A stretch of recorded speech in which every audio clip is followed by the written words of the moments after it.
Estamos en comunicación con el ex viceministro de Interior y de Justicia, Rafael Nieto Loaiza. Bienvenido, ex viceministro, ex precandidato presidencial. La noticia es muy importante, la noticia es de gran impacto. Toda la captura y extracción de Nicolás Maduro, el proceso que ha planteado Estados Unidos a través de otras cabezas del régimen como Delcy Rodríguez. Y a todas estas, en medio de toda esta gran noticia, el presidente de los Estados Unidos, Donald Trump, no deja de tener en la mira a Gustavo Petro. En sus últimas declaraciones en el avión presidencial retornando de Mar-a-Lago, donde concentró toda la operación para la captura de Maduro, en ese avión de regreso habla de Gustavo Petro y dice que es una persona enferma que le gusta producir cocaína y enviarla a los Estados Unidos. La reacción de Petro envalentonada, retando, como lo hacía en su momento también Nicolás Maduro, venga por mí, cobarde, y bueno, fueron por él. ¿Cuál es su primera reacción frente a esta decisión de Donald Trump de mantener en la mira a Gustavo Petro en medio de toda esta circunstancia? Claudia, lo que está claro es que si antes alguien podía dudar de si Trump solamente ladraba, hoy ya no hay incertidumbre. Trump ladra y muerde. Y está perfectamente demostrado con las operaciones primero en Medio Oriente y ahora esta del ataque a unidades militares y la extracción de Maduro y Cilia Flores de Venezuela. De manera que Petro debería saber que el riesgo es real y que mal haría en citar al toro, porque corre el riesgo de que lo embistan. Además, Claudia, uno tendría que comparar cómo fue el proceso en relación con Maduro, con lo que empieza a ocurrir con Petro. En el caso de Maduro, los Estados Unidos fueron construyendo un aparato legal con visos judiciales hasta que confirmaron por esa vía que había una orden de captura contra Maduro y señalado como estaba dentro del sistema judicial norteamericano como narcotraficante, justificaron así la acción de fuerza. Con Petro, repito, están empezando a recorrer ese camino. No son solamente las declaraciones de Trump o de Marco Rubio, es que ya incluyeron a Petro, a su mujer, a su hijo, a Armando Benedetti en la lista OFAC, que es un primer paso, en la famosa lista Clinton, y hay indicios que hacen pensar que pueden también estar construyendo un expediente judicial contra Petro. Además, Petro mismo, Claudia, debería tener especial cuidado porque tiene rabo de paja, un rabo de paja viejo. Los primeros vínculos de Petro con el narcotráfico nacen de la financiación que le hacían los narcos a su barrio clandestino, el Bolívar 83 en Zipaquirá. Hay testimonios de oficiales del ejército colombiano que participaron en la captura de Petro en ese momento, que fue lo que finalmente lo salvó de no estar dentro de los muertos del Palacio de Justicia, que señalan estos testimonios que esas iniciativas de Petro en ese barrio clandestino estaban financiadas por los narcos. Más adelante, además, sabemos que en la toma del Palacio de Justicia participa activamente Pablo Escobar. Y cuando hacemos el salto a la campaña presidencial, podemos probar también que hay financiación de narcotráfico a la campaña presidencial de Petro. Y finalmente, sin entrar en detalles, salvo que ustedes quieran que lo hagamos más adelante, uno sí puede señalar no una, sino múltiples decisiones de gobierno de Petro en la línea de favorecer el narcotráfico, sobre pretexto de que lo que había detrás de esas decisiones era buscar la paz. Pero la consecuencia real es que el narcotráfico ha salido claramente fortalecido de estos 3 años y medio de gobierno de Petro. Avanza en este momento en la Asamblea Ilegítima de Venezuela la toma de posesión de la señora Delcy Rodríguez, y en estos momentos habla Nicolás Maduro Guerra, el hijo de Nicolás Maduro, que también está en este momento solicitado por las autoridades para que rinda cuentas ante la justicia de Estados Unidos. El señor está hablando y está denunciando, según él, una persecución política de Estados Unidos. Vamos a retomar el diálogo con Rafael Nieto, ex viceministro de Justicia de Colombia. Rafael, un gusto saludarlo. Jesús Prado le habla. Como siempre, gracias por estar en estas transmisiones especiales. Y le quiero preguntar si usted cree que esto no le servirá a Gustavo Petro para buscar vías diplomáticas, canales diplomáticos, en lugar de seguir endureciendo el discurso, en lugar de seguir vociferando y atacando a los Estados Unidos, darse cuenta de una sola vez y buscar un canal diplomático y dejar a un lado no sé, esa vehemencia que tal vez no le trae nada bueno al país. Gracias por estar con nosotros. Adelante, Rafael. Jesús, sería lo lógico, pero la actuación de Petro creo que tiene unas motivaciones coyunturales distintas.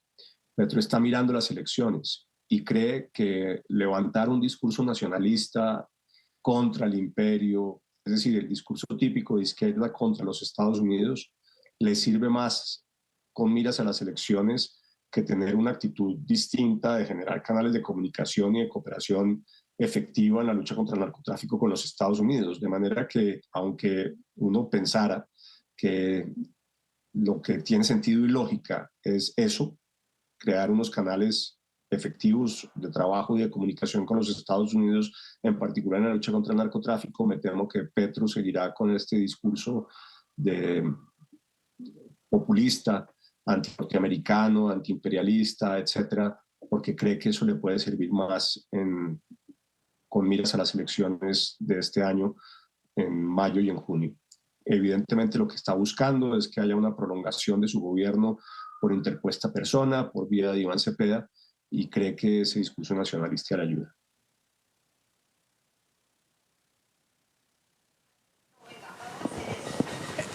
Rafael, Petro acaba de expresar en redes sociales, son sus términos, que volverá a tomar las armas, y lo hace tras conocer esa nueva advertencia que le lanza Donald Trump. Volverá a tomar las armas, dice Gustavo Petro. Además de otras frases de provocación y otras frases desafiantes, esta resulta particularmente llamativa. ¿Te imaginas a Gustavo Petro volviendo a tomar las armas? Por supuesto que no. Digamos, eso no es ni siquiera una hipótesis real. Lo que además demostró la operación militar norteamericana en Caracas es que la capacidad de los Estados Unidos en términos de inteligencia y de operación militar es inconmensurablemente superior que la que podemos tener en un país como Venezuela o con Colombia, advirtiendo además que Venezuela estaba muchísimo mejor dotada en términos de capacidad de respuesta que lo que podemos estar nosotros. Por ejemplo, en Venezuela había una red de radares y un sistema antiaéreo chino relativamente sofisticado, unos aviones Sukhoi rusos de última generación, una cantidad enorme de misiles, etcétera. Nada de eso sirvió. Lo vimos, lo probamos. Era muy impresionante ver los aviones y los helicópteros norteamericanos paseándose por Caracas sin ninguna capacidad de respuesta por parte de Venezuela. Y si no la tuvieron los venezolanos, mucho menos nosotros.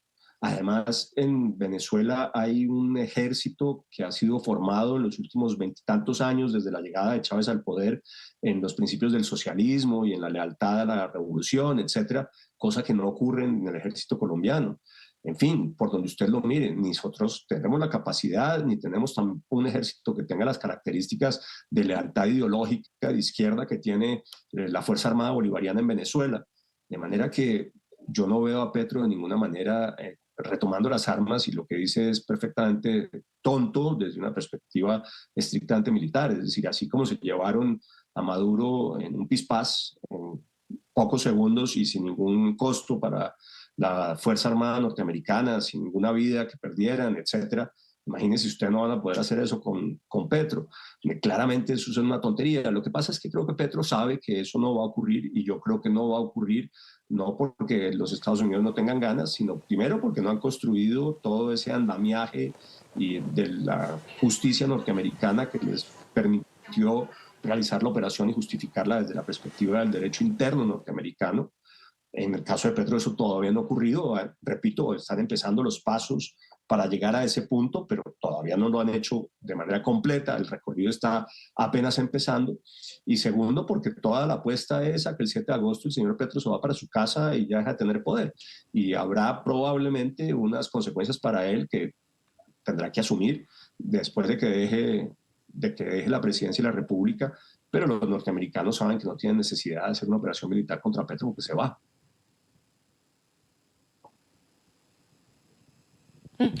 Sí, ex viceministro Rafael Nieto, mire, cuando él dice es que yo no quiero, pero yo vuelvo a las armas, que te lo estaban preguntando precisamente, uno también piensa en lo siguiente, o sea, hace la siguiente pregunta, bueno, ¿necesita decir que vuelve a las armas o cargar un fusil para mostrar que está en las armas? ¿O ya, como presidente, ha demostrado que efectivamente los criminales son con lo que él trabaja? Es decir, durante el gobierno de Gustavo Petro ya son más de 700 municipios que tienen presencia significativa o control de estas organizaciones criminales que crecieron exponencialmente. Los del ELN se crecieron, los de las FARC se crecieron, y ahora este peligro del inminente retorno frente a esta presión de Estados Unidos y la posibilidad de cambio de régimen, que se devuelvan los que estaban allá, como la narcotalia. ¿Es necesario que él diga que vuelve a las armas? ¿O en eso estamos? Es que estábamos viendo además esos conversatorios que estás haciendo con el presidente Uribe en plena campaña, contando cómo ha sido una gran dificultad para el Centro Democrático, para Paloma Valencia, el tema de acudir a esos municipios, porque no hay una sola garantía que permita entrar y mantener la tranquilidad de la seguridad o la integridad física de la candidata del Centro Democrático. Entonces, ¿es necesario que diga que vuelva a las armas o no es necesario? Porque las armas, precisamente esas organizaciones criminales ya se están tomando a Colombia. La colaboración de Petro con los grupos criminales colombianos debería estar fuera de cualquier consideración, Claudio. Es real. Además, no lo dice la oposición, lo dice el hermano del presidente.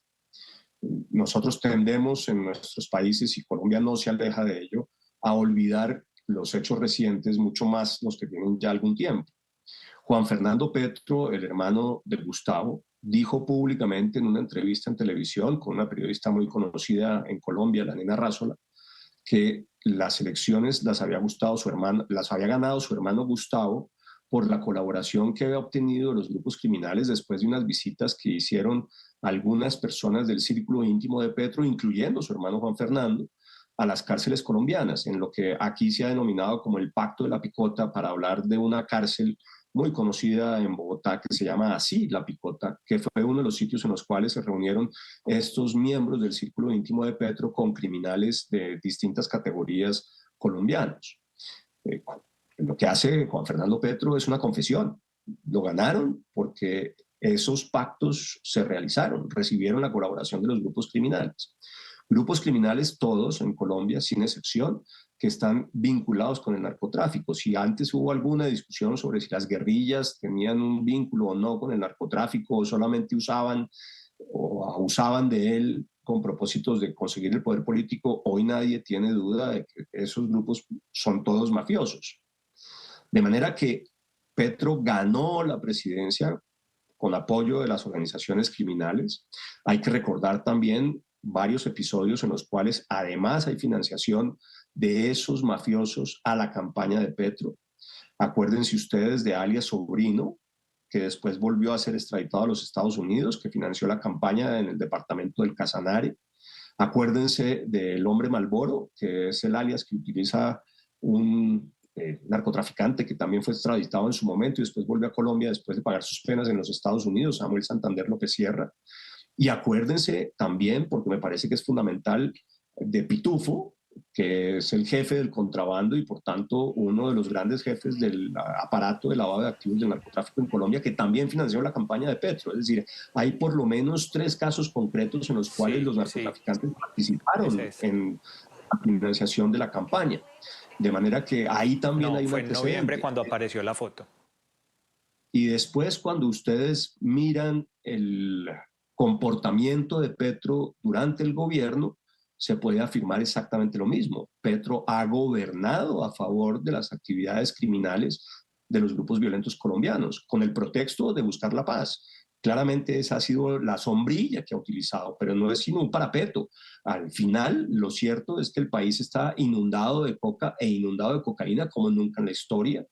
El gobierno Petro no ha permitido que Naciones Unidas, a través de un sistema de monitoreo de cultivos ilícitos que se llama CINCI, dé las cifras a 31 de diciembre del 2024, a pesar de que Naciones Unidas ya cumplió juiciosamente con su tarea de definir cuántas eran las hectáreas de coca que había en el país y la producción de cocaína esperada hasta el 2024. El gobierno no les ha permitido sacar esa información y tenemos además también la certeza absoluta de que jamás habíamos producido tanta cocaína como ahora y por tanto nunca habían sido tan ricos los grupos criminales como lo están siendo en este momento. Grupos criminales, además, cuyos cabecillas permanentemente son o liberados de las cárceles o cuando son capturados, vueltos a poner en libertad, sobre pretexto de que están en negociaciones de paz con el gobierno. En una posición, además la del gobierno, abiertamente inconstitucional, porque no hay nada en la ley que les permita a ellos realizar conversaciones con grupos estrictamente mafiosos y tratarlos como si fueran grupos subversivos o guerrilleros o que tuvieran algún tipo de motivación política y con base en eso buscar la liberación de sus cabecillas y de sus jefes, que es exactamente lo que Petro ha hecho. De manera que desde la historia remota de Petro, cuando era apenas un concejal del M19 en Zipaquirá, hasta su participación, que para él resultó afortunada en la medida en que lo capturaron antes en la toma del Palacio de Justicia y posteriormente su campaña y su gobierno, los vínculos de Petro con el narcotráfico y con las organizaciones criminales son permanentes. Y repito, no es que lo diga Rafael Nieto, no es que lo diga además alguien en la oposición, es que son elementos que están probados y que en muchos casos son confesados por su círculo más íntimo. Juan Fernando Petro hablando del famoso pacto de la picota, de estos acuerdos con los grupos criminales en las cárceles, o su hijo Nicolás hablando de cómo había recibido financiación de Samuel Santander López Sierra, el famoso hombre Malboro, o por ejemplo las declaraciones de acusaciones mutuas entre distintos funcionarios del mismo gobierno de Petro en relación con Pitufo, el zar del contrabando y por tanto el lavado de activos en el país. No es pues una especulación de carácter político o de posiciones ideológicas. Aquí lo que tenemos es un conjunto de hechos que demuestran efectivamente la cercanía, las alianzas de Petro con las organizaciones criminales y el crecimiento exponencial de estas organizaciones durante su gobierno. Rafael, antes de cumplir un corte comercial, recordemos esto. En noviembre del 2025 fue filtrada esta imagen creada por inteligencia artificial y que fue incluida en un informe entregado por el senador republicano Bernie Moreno a la Casa Blanca, sugiriendo un plan de acción aparentemente que estaría orientado a la detención de Petro y de Maduro por narcotráfico. En esta imagen, que es ficticia desde luego, aparecían Petro y Maduro con el traje anaranjado que utilizan los prisioneros en Estados Unidos. En el caso de Maduro, verlo vestido de prisionero ya es una realidad. Aquí tienen ustedes el contraste.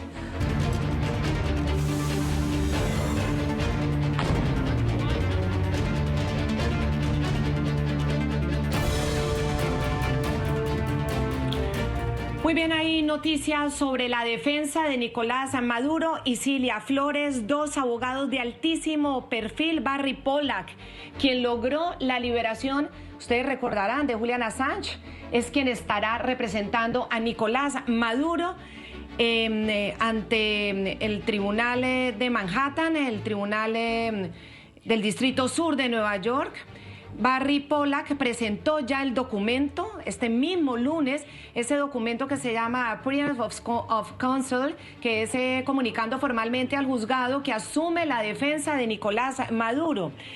El penalista, además, recordemos que ha realizado unos acuerdos trascendentales en la historia de los casos más sonados del mundo, el de Julian Assange, después de 15 años de un litigio interminable, ustedes recordarán, negociando en 2024 con el Departamento de Justicia de los Estados Unidos su liberación después de declararse culpable de un único cargo menor de espionaje. Fue la condición que le puso en ese momento el Departamento de Justicia. Se declara culpable y lo dejamos. Bueno, este abogado que logró liberar a Julian Assange, que en su momento fue el peor enemigo de la administración de los Estados Unidos, que logró esa liberación, es ahora el abogado de Nicolás Maduro con su appearance of counsel ya presentado ante los tribunales.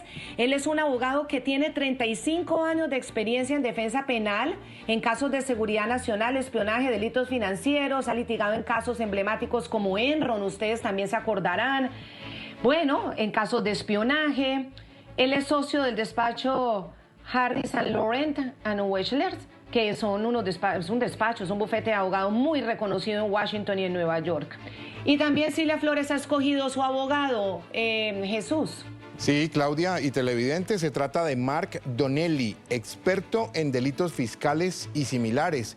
Ha llegado también y tiene un antecedente importante dentro de la Fiscalía de Estados Unidos, y es que presenta acuerdos ya con la Fiscalía de Estados Unidos, ha trabajado inclusive en ellas y conoce cómo funcionan por dentro. Es socio de una firma boutique de Houston y acumula más de 2 décadas de experiencia en defensa penal. Antes de pasar al sector privado, estuvo 10 años en el Departamento de Justicia de Estados Unidos, en la Fiscalía Federal del Distrito Sur de Texas, una de las más activas del país en los temas de narcotráfico y de las más activas también en fraude y crimen organizado.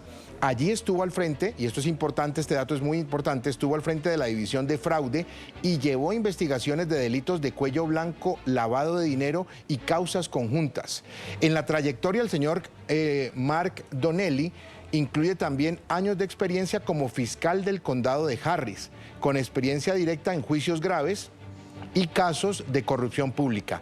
El perfil de Mark Donnelly, es el de un abogado muy acostumbrado a litigios federales muy duros, a negociar con fiscales y a moverse en causas de alto riesgo penal, especialmente esto en Texas, que es un foro clave para los delitos financieros y transnacionales. Entonces, Cilia Flores, repetimos, tiene a Mark Donnelly como abogado.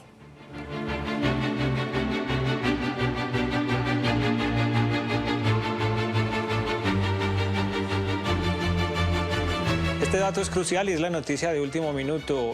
Claudia, televidentes, Jesús, ¿quiénes van a representar judicialmente a los detenidos delincuentes Nicolás Maduro y Cilia Flores? Esto es crucial porque también da pistas de quiénes están respaldando internacionalmente la defensa judicial de Maduro y de Cilia Flores, precisamente aquellos que pueden estar muy preocupados por lo que puedan decir, por lo que puedan hacer, por lo que pueda ocurrir dentro de ese proceso judicial y afectar a los intereses de muchas personas. Si quiere, vamos a revisar, Claudia y Jesús, televidentes, una situación que también está allí sobre el papel, y es la situación de lo que puede estar ocurriendo en este momento con los criminales del ELN y de las disidencias de las FARC. Miren ustedes, voy a hacerles el siguiente comentario porque tenemos un informe. Tras la caída de Maduro, habría empezado ya la desbandada de los jefes terroristas del ELN y de las disidencias de las FARC, que por años han contado con el refugio y la complicidad del narcorrégimen en Venezuela. Ojo con esto, cabecillas criminales como Iván Márquez estarían ya huyendo de regreso hacia Colombia, según informaciones de inteligencia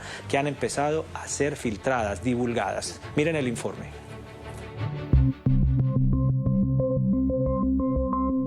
Noticias RCN conoció un informe de inteligencia que prende las alarmas en la frontera con Venezuela y que revela cómo ese territorio sigue siendo el gran refugio de los principales grupos armados ilegales que delinquen del lado venezolano. El informe advierte que en medio de la creciente presión de Estados Unidos en Venezuela, cabecillas del ELN y de las disidencias de las FARC estarían evaluando un eventual repliegue hacia territorio colombiano ante el temor de perder la protección que durante años encontraron del otro lado de la frontera. Uno de los datos más sensibles del documento está en este cuadro. De los 6.158 integrantes activos del ELN con presencia en la zona fronteriza, 1.276, es decir, el 20,7%, delinquen desde Venezuela, donde tienen campamentos permanentes bajo el mando de alias Pablito, Gustavo Aníbal Giraldo, uno de los jefes más sanguinarios de esa guerrilla. El informe también confirma que las autoridades tienen plenamente identificadas al menos 30 pistas clandestinas en territorio venezolano, utilizadas por grupos criminales colombianos para el tráfico de oro, droga y armamento, una infraestructura ilegal que opera sin control y que sostiene las economías criminales en esa